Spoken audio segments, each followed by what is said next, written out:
Knowledge about business shouldn't just be kept, instead it should be shown and learned by the others as well.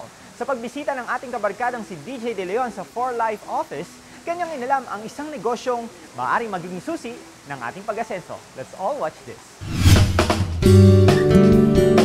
Patuloy na lumalakas ang industriya ng wellness. Kaya in-explore ng ating kasamang si DJ De Leon ang 4Life, isang international company na nagde-distribute ng mga health supplement products locally. Binisita ni DJ ang main office ng 4Life sa Ortigas to personally talk to several key personalities to learn more about the business. Hi, JM. Hi! Kamusta? Uy, nagpunta ako dito para explain mo sa akin yung sinasabi mo sa akin over the phone kahapon, yung team together building people. Ano yun? Yes, okay. So, it's 4Life. So, yung 4Life, it's together building people. Hindi siya kagaya ng ibang typical business na more on papasok yung pera. 4Life is actually, we're helping yung mga distributors. Sinutulungan natin sila. An entrepreneur himself, mas interesado si DJ kung papaano ang isang individual ay kikita sa pamamagitan ng pagsali sa grupo ng 4Life. DJ, my Hi, friend. Hello. DJ. Hello, I'm DJ. Oo, paano ka nakarating rito? May health concern ba or wealth concern? Actually, kausap ko yung sa inyo kahapon, tapos may sinasabi siya tungkol sa akin na 4Life, together building people. Eh, na-interesado ako doon. Okay. So, gusto mo ipapakita ko sa iyo yung mga successful people at yung tao na nagdala sa akin dito? Sure. Okay. Just around the corner, naka-display ang mga pictures ng mga very successful members ng 4Life. When I say successful, sila yung mga nagtatrabaho ng gusto para umangat sa hierarchy ng company. Ito yung angel ko, si Tita Reby. Okay. Nako, hindi talaga ako tinitigilan yan sa kakakulit. Kahit ayaw ko talaga, kinulit talaga ako. Gusto niya makasama ko rito. Promote ako as Presidential Diamond. Alam mo, pinangarap ko talaga. Presidential Diamond. Ano po yun? Ayan yung second higher position dito sa 4Life. Itong aking business partner si Jen at saka si Mel. Naku, napakaganda ng istorya niyan. And the good news is sobrang masipag at since maganda ang kanyang purpose kung bakit niya gawin ang 4Life, kaya naging successful din siya rito at kasama yung kanyang isang leader na si Nelda Amorao. A couple of doors away, nakilala ni DJ ang general manager ng 4Life, si Miss Eileen Tan, who explained further their business on the international level. 4Life is a US-based company. We started 15 years ago. David and Bianca Lizumi, who is the founder and co-founder of the company, started 4Life.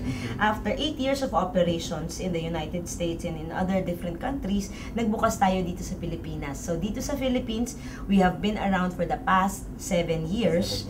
And we are a multinational company. After 15 years of operations, we are already the 5th largest direct selling company in the world. Ang effectivity ng 4Life products is due to transfer factor, which is produced by the immune system.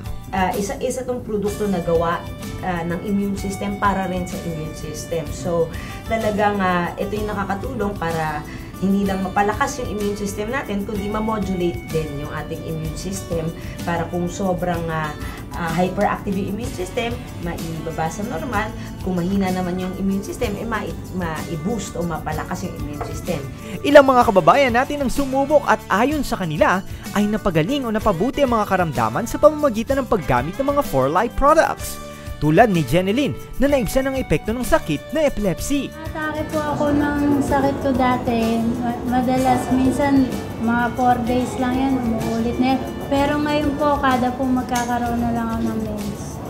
Dahil sa matinding depresyon, nagka-bipolar disease naman si Karen. Sa continuous niyang pag-inom ng glutamine flat 5, naging normal na ulit ang takbo ng kanyang buhay. Doktor ko, nakita yung improvement ko kasi makasabay ko po yung bumabalik. Kaya ako na lang mag-isa nagpapacheck up din. Iniresetahan nila ako ng gamot nila doon na nagkakalaga na 60 pesos per capsule. Pero nung hindi ko na lang sinabi sa doktor ko na hindi ko na iniinom yung gamot nila. Tapos ang ginagawa ko na lang is 1 capsule dito per day. And until now, ito, okay naman.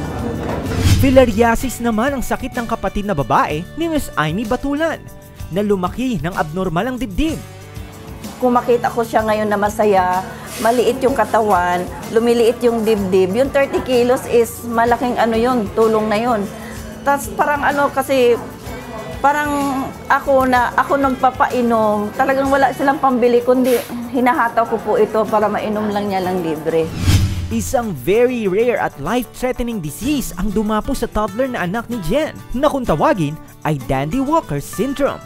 Nag-decide po ako na ipainom sa kanya ang transfer factor after no na makita ko yung maganda pala yung na seminar sa akin.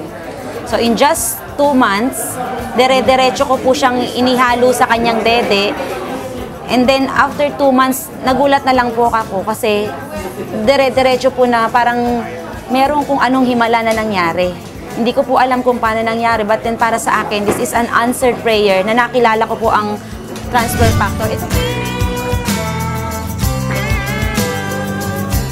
There you have it mga kasambahay. Ang dami natin natutuhanan dito sa For Life. Health plus wellness equals wealth. I'm DJ De Leon, and I don't just do it, I pass it on.